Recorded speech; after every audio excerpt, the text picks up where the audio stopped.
बिस्मिल्लाहिर्रहमानिर्रहीम।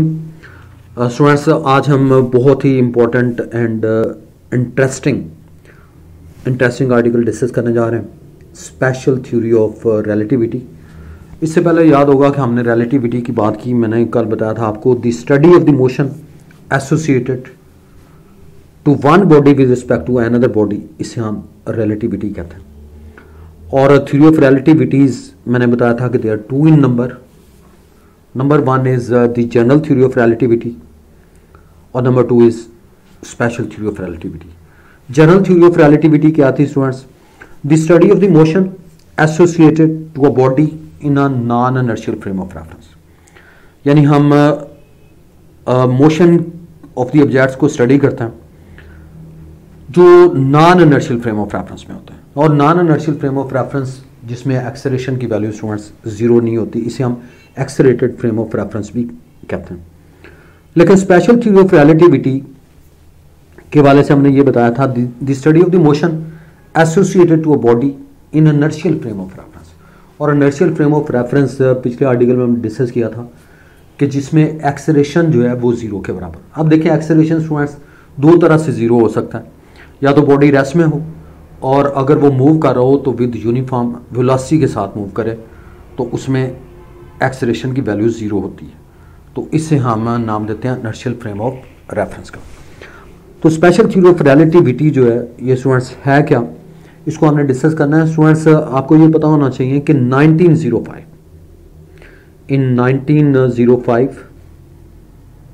Einstein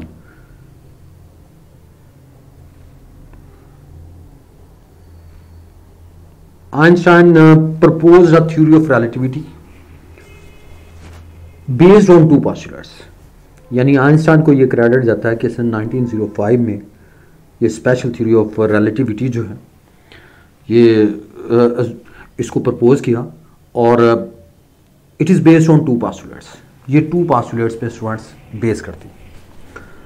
number one is the laws of physics are the same in all inertial frames of reference.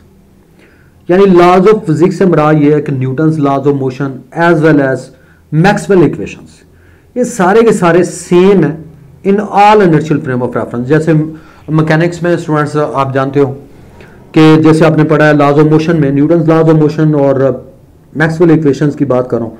जैसे आपने law of conservation of energy, law of conservation of momentum, ये सारे के सारे these are laws, ये सारे के सारे सेम होंगे, लेकिन कंडीशन ये है कि इनर्शियल फ्रेम ऑफ रेफरेंस होना चाहिए, उसमें ये लॉज जो हैं दे रिमेन द सेम, यानी ये सेम रहेंगे।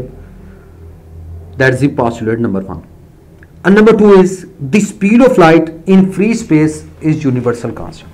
तो स्पीड ऑफ लाइट जो है ये स्टूडेंट सेम रहेगी फ्री स्पेस में, इसकी वैल्यू सेम रहेगी, और इसकी वैल्यू कितनी है students? c is equal to 3 into 10⁸ metre per second के बराबर होती है। तो that is the speed of light. इसका मतलब ये हुआ कि it is independent to the relative motion between the light source and the observer. चाहे कोई लाइट सोर्स मूव कर रहा हो या ऑब्जर्वर मूव कर रहा हो, c की वैल्यू जो है ये चेंज नहीं होती, यानी c की value it remains constant 3 into 10⁸ metre per second. यानी the speed of light in free space is a universal constant. इसकी वैल्यू कांस्टेंट रहेगी, यूनिवर्सल कांस्टेंट है। और जैसे मैंने बताया कि it is independent to the relative motion, यानी ये रिलेटिव मोशन जो है इस पे ये इंडिपेंडेंट है। और रिलेटिव मोशन किन के दरमियान स्टूडेंट? सोर्स एंड ऑब्जर्वर के दरमियान। यानी चाहे वो ऑब्जर्वर मूव कर रहा हो, सोर्स मूव कर रहा हो, ये इससे इंडिपेंडेंट है, और सी की वैल्यू जो है ये स्टूडेंट्स कांस्टेंट आएगी। और इसी में इसके consequences special theory of relativity के, या इसके रिजल्ट्स जो है स्पेशल थ्योरी ऑफ रिलेटिविटी के, थोड़ा सा हम रिजल्ट्स को डिस्कस करेंगे। And they are very interesting results. Results of special theory of relativity, results क्या हैं students? Results of special theory of relativity students, we have the first one is, that's very interesting students, time dilation. Time deletion,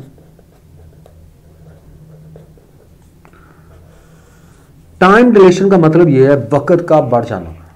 वक्त का increase होना, time dilate होना, delay होना, time has been increase, time has been delayed students.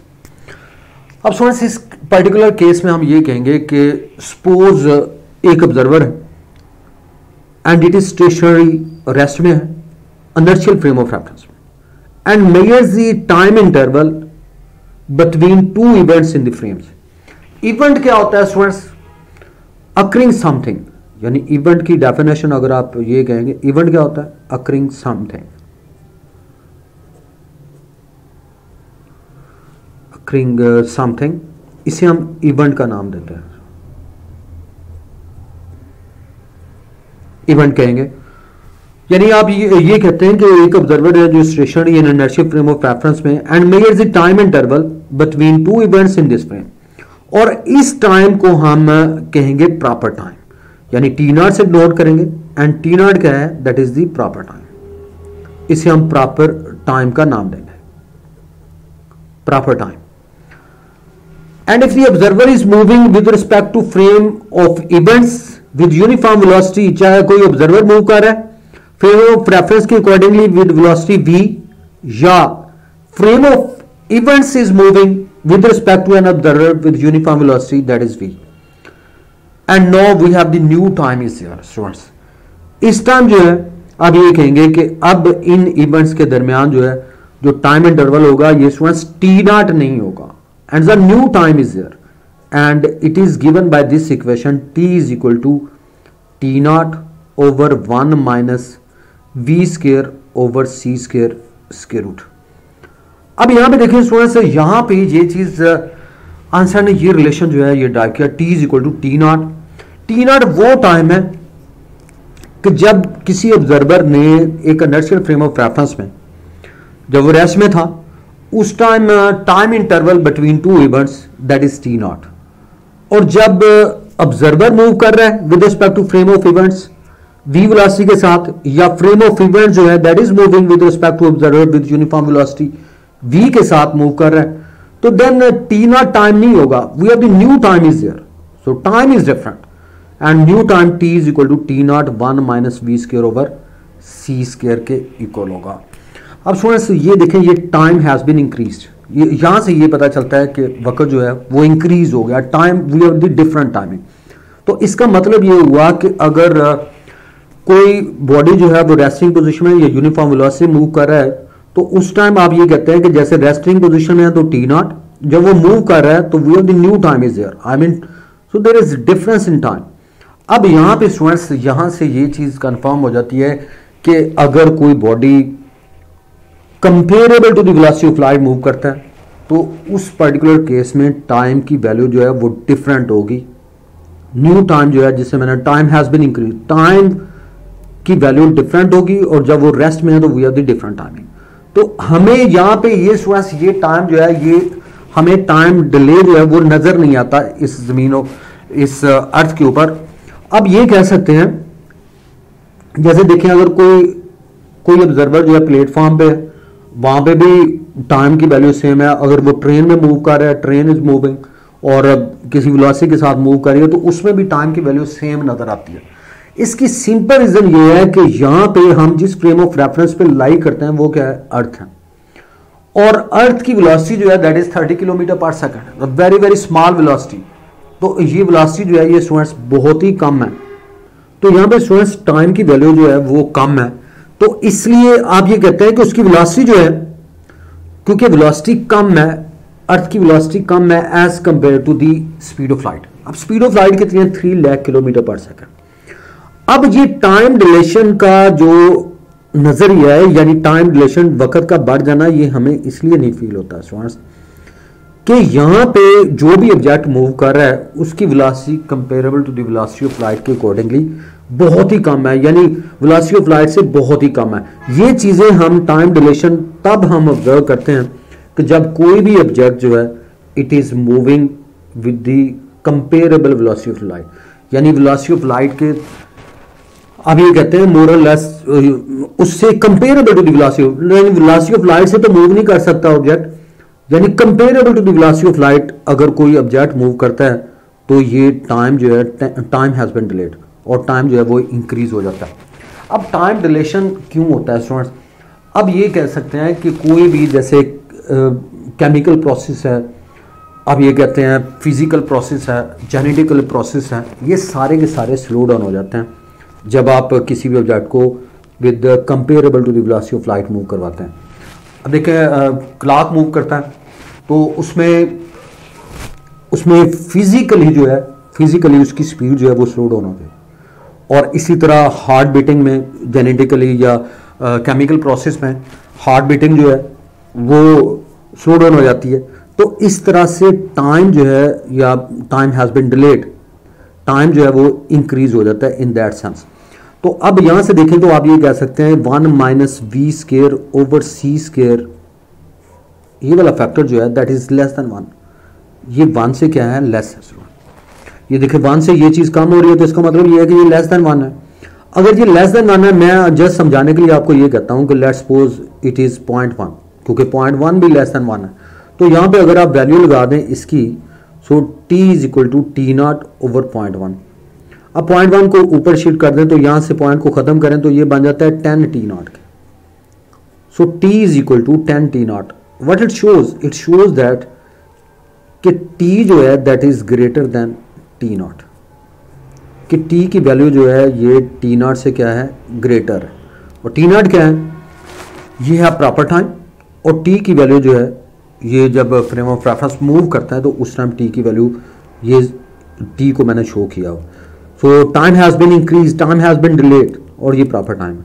So t is greater than T naught. अब देखिए नबी पाक सल्लल्लाहु अलैहि वसल्लम को वाकया मराज हुआ, वो इसी सेंस में टाइम डिलेशन इसको प्रूव करता है। ये क्रेडिट स्टूडेंट्स आइंस्टाइन को जाता है कि आइंस्टाइन ने ये कहा कि नबी पाक सल्लल्लाहु अलैहि वसल्लम का जो वाकया मराज है वो 100% करेक्ट है। अब देखिए इसने कैसे प्रूव किया, इसी रिलेशन से प्रूव किया, टाइम रिलेशन से, इस रिजल्ट से उसने प्रूव किया। अब देखिए नबी पाक सल्लल्लाहु अलैहि वसल्लम, कुरान पाक में वाज़े लिखा हुआ है कि नबी पाक सल्लल्लाहु अलैहि वसल्लम आसमानों पे गए, किस पे गए, बराक पे गए। फ्रेंड्स बराक जो है it's a some of lights, यानी सम ऑफ लाइट्स है, सिंगल वर्ड नहीं है, सिंगुलर नहीं है, बल्कि प्लूरल वर्ड है। यानी इसे आप ये कहते हैं the plural word some of lights, इस पे गए और नबी पाक सल्लल्लाहु अलैहि वसल्लम ने वहां पे जाके आसमानों पे, वहां पे जाके नबी पाक सल्लल्लाहु अलैहि वसल्लम ने बेशुमार जगहों का विजिट किया, जन्नत, दोज़ख और बेशुमार जगहों का विजिट किया। और जब वो वापस आए स्टूडेंट्स तो आप सल्लल्लाहु अलैहि वसल्लम ने फरमाया कि उस टाइम उन्होंने देखा कि जो दरवाजे की कुंडी थी वो हिल रही थी, बिस्तर गर्म था, पानी जो टूटी का वो चल रहा था।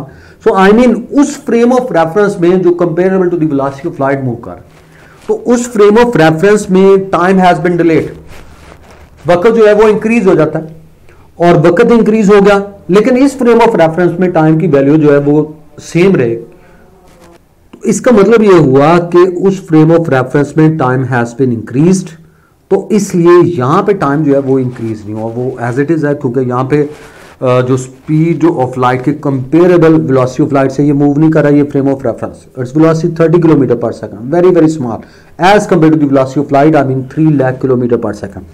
तो कहने का मतलब ये है कि इस स्टूडेंट्स यहां पे देखिएगा कि अगर कोई भी ऑब्जेक्ट यहां पे वेलोसिटी से मूव कर रहा है, लेट्स सपोज आप ये कहते हैं कि 10 किलोमीटर पर आवर या 30 kilometre per hour divided by speed of light, speed of light कितनी है students, 3 lakh kilometre per second.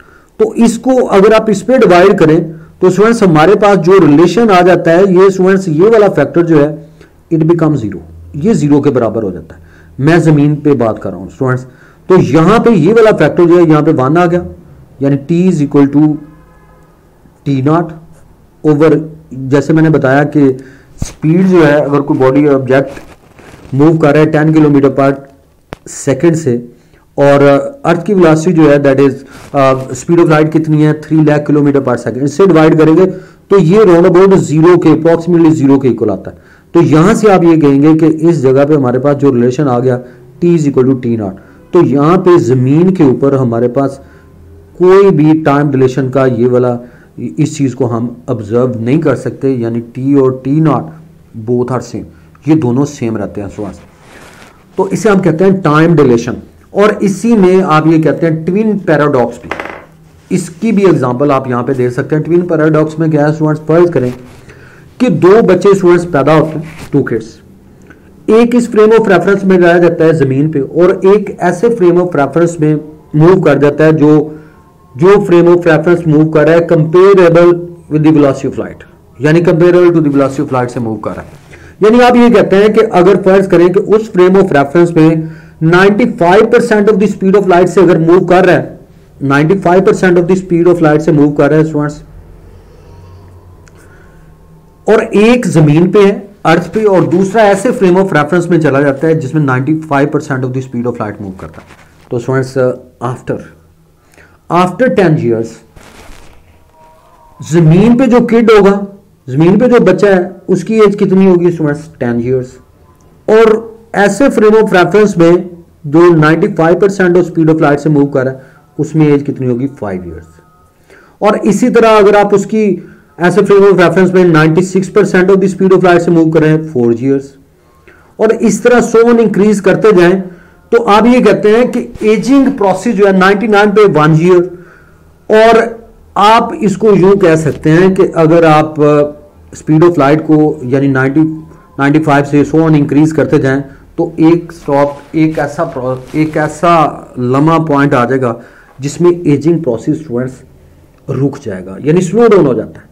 तो यहां से आपको ये पता होना चाहिए इस कंसेप्ट में कि अगर आप ऐसे फ्रेम ऑफ रेफरेंस में जो comparable to the velocity of light move कर रहा है तो वहां पे टाइम जो है दैट हैज बीन डिले, तो टाइम हैज बीन इंक्रीज, वक्त जो है वो स्टूडेंट्स वहां पे इंक्रीज हो जाता है। तो जैसे मैंने डिफरेंट एग्जांपल दी, ये आपने फार्मूला जो है ये जिम्मे रखना है और टी की वैल्यू जो है that is greater than T naught. तो students that's about the time duration और नेक्स्ट टाइम मैं इसके नेक्स्ट रिजल्ट को डिस्कस करूंगा। Thank you all students.